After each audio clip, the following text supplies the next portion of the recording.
Number 16, a two-way tie between Tentai Senshi Sunred and Komari High School, both of which are hilarious short comedy anime series that definitely deserve more attention. Now these two don't need much of an explanation as to why they're on this list, as their story concepts are pretty much all you need to know as to why I like them so much. Sunred is a hilarious anime featuring the battle of good and evil in the town of Kawasaki. Only the bad guys are probably the nicest people, well, technically monsters you'll ever see, all led by General Vamp, who you may have heard me call many times the greatest villain ever, because this dude is awesome. I mean, he's so evil, he has his own cooking segment. And the hero of this series is actually a total asshole. And it's because of this premise that allows for loads of great comedy to come out. I seriously cannot recommend this series enough, especially for those looking for a hilarious comedy anime. And while I did do an actual recommendation for the series a while back, I do want to redo it in the future and make sure word spreads for this series, because it definitely deserves it. Going into Komari High School, this series is just hilarious. I mean, you have a bunch of delinquents who most of which look like Fist of the North Star thugs in their younger days,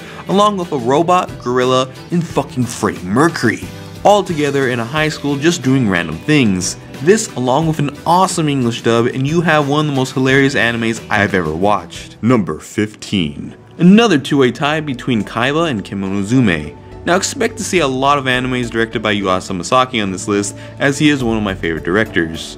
Both Kaiba and Kemonozume are heavily underrated but truly amazing series, both filled with unique concepts, interesting stylistic choices, and overall surrealism. Kaiba is a very atmospheric sci-fi story that deals with the concept of memories, and the way the series goes about it is extremely original and unique. Despite its childlike appearance, this is a pretty mature series that can get pretty dark. Kemonozume, on the other hand, while not exactly as easy on the eyes as Kaiba, is an equally great story about the forbidden romance between a man-eating monster and a monster slayer. If you could get past the looks, you're in for an awesome anime series filled with romance and tragedy, and of course surrealism. But both of these series are awesome. They stay at number 14, since while they're both extremely enjoyable, they do suffer from having pretty confusing endings. Number 14.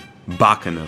Ah yes, Bakano, the Pulp Fiction of the anime world. Now there is a lot to love about this series, as you have great characters, story, animation, soundtrack, as well as one of the best English dubs I've ever heard. This anime practically has it all, which is why it may come as a mystery to you guys as to why this anime is all the way at number 14 and not my top 3. And while I do really enjoy Bakano and highly recommend it to those who haven't watched it yet, I just didn't enjoy it as much as the many other series that come on this list. But still, this anime is awesome and is the perfect gateway anime.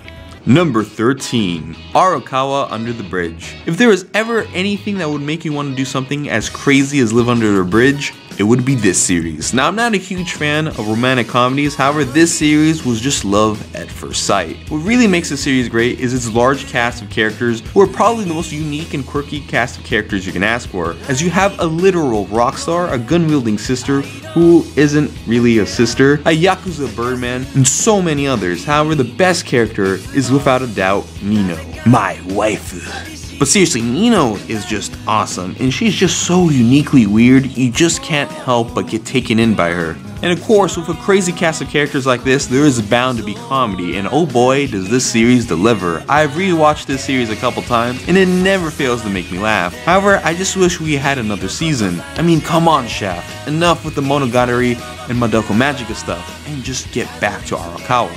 I need more Nino.